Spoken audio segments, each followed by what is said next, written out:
पाहूया आजची बातमी। पुण्यातील चंदननगरमधील हनुमान मंदिराजवळील बिल्डिंगला लागली भीषण आग। दुसऱ्या मजल्यावर दुपारच्या 3 वाजता अचानकपणे आग लागल्याची घटना घडली। ही घटना दिनांक 24 एप्रिल 2025 रोजी घडली। आगीचे कारण अद्याप स्पष्ट नाही। घटनेनंतर परिसरातील काही स्थानिक नागरिकांनी धाव घेतली आणि मदत कार्य सुरू केले। आग लागल्याचे लक्षात येताच शेजारील रहिवासी लोक शिकायत नीती आयोगाचे अध्यक्ष अतुल शिंदे, माजी सरपंच शांतिदेव शिंदे यांनी तात्काळ अग्निशमन दल यांच्याशी वार्तालाप करून घटनेची माहिती दिली। या घटनेत घरातील साहित्य जळून खाक झाले। सुदैवाने कोणतीही जीवितहानी नाही। वेळीच अग्निशमन दल यांनी परिस्थिती नियंत्रणात आणली। यावेळी पोलीस यंत्रणा वेळीच पोहोचली। पुढील तपास सुरू आहे।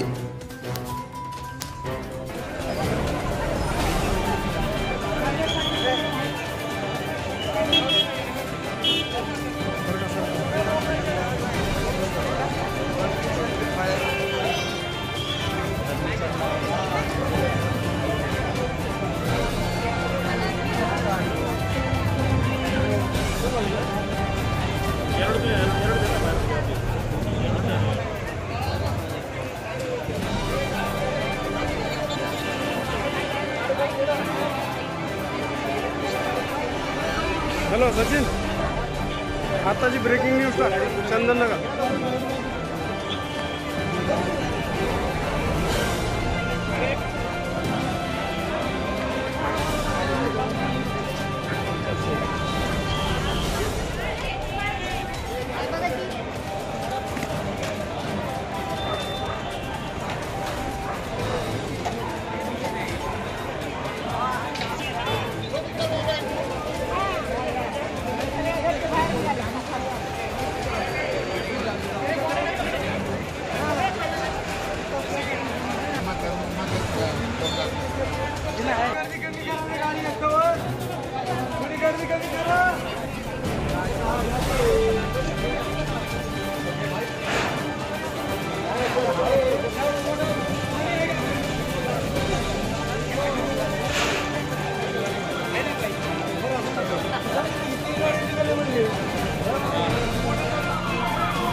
न्यूज दर्पण मराठी ब्रेकिंग न्यूज लावावं लागतं।